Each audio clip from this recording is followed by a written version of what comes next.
আসসালামু আলাইকুম।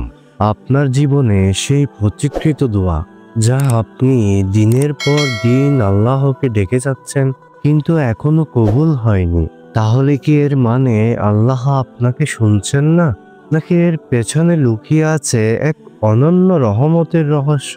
আজকের ভিডিওটি হয়তো আপনার হৃদয়ে এক নতুন আলো জ্বালাবে। আপনি কি জানেন এমন কিছু দোয়া আছে যেগুলো সঙ্গে সঙ্গে কবুল হয় না, কারণ আল্লাহ আমাদের জন্য আরো ভালো কিছু পরিকল্পনা করেছেন?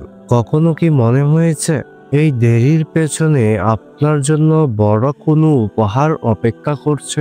আজকের ভিডিওতে আমরা জানব কেন দোয়া কখনো দেরিতে কবুল হয়, আল্লাহর পরিকল্পনার রহস্য কিভাবে আমাদের জীবনের প্রতিটা ক্ষেত্রে কাজ করে, ধৈর্যের মাধ্যমে কিভাবে আল্লাহর বিশেষ রহমত পাওয়া যায়। আপনার জীবন বদলে দেওয়ার মতো কিছু শিখতে চলেছেন আজকের ভিডিওতে, তাই অনুরোধ রইল সম্পূর্ণ ভিডিও দেখার জন্য। চলুন শুরু করি। দোয়া কবুলের তিনটি ধরন। প্রথমে আসুন আমরা বুঝি কোরআন এবং হাদিসে কিভাবে দোয়া কবুল হওয়ার বিষয়টি ব্যাখ্যা করে। আল্লাহ তাআলা কোরআনে বলছেন, তোমরা আমাকে ডাকো, আমি তোমাদের ডাকে শুনব। তবে হাদিসে রাসূল সাল্লাল্লাহু আলাইহি ওয়াসাল্লাম বলছেন, দোয়া কবুল হওয়ার তিনটি ধরন হতে পারে।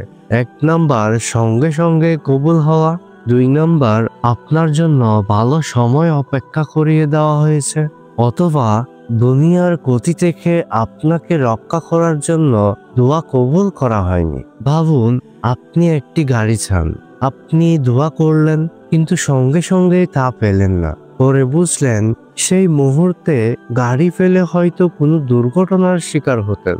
এটি আল্লাহর পক্ষ থেকে একটি নির্দেশনা যা আপনার জন্য রহমত স্বরূপ।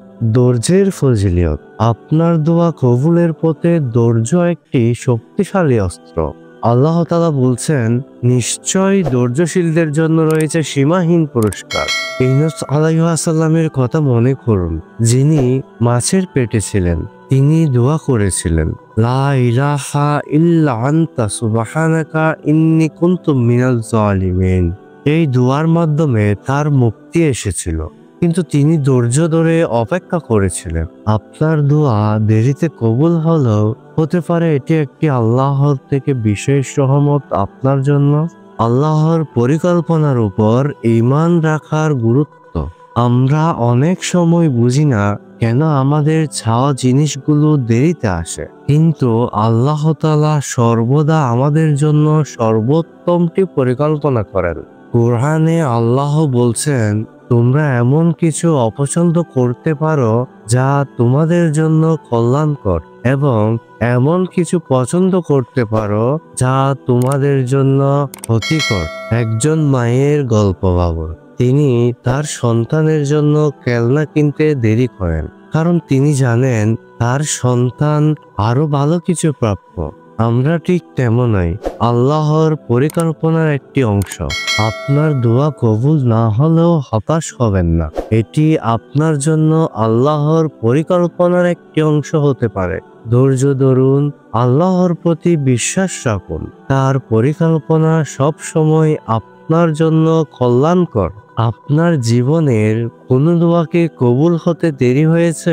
নিচের কমেন্টে আমাদের জানান, আমরা একে অপরের জন্য দোয়া করব। আজকের ভিডিওটি যদি আপনার জ্ঞান অর্জনে সহায়তা করে, তাহলে আমাদের চ্যানেলটি সাবস্ক্রাইব করুন এবং এই ভিডিওটি সবার মাঝে ছড়িয়ে দিন। পরবর্তী ভিডিওতে আমরা জানব কিভাবে দোয়া করার সঠিক পদ্ধতি আপনার জীবনের সব কিছু বদলে দিতে পারে। আমাদের সাথেই থাকুন।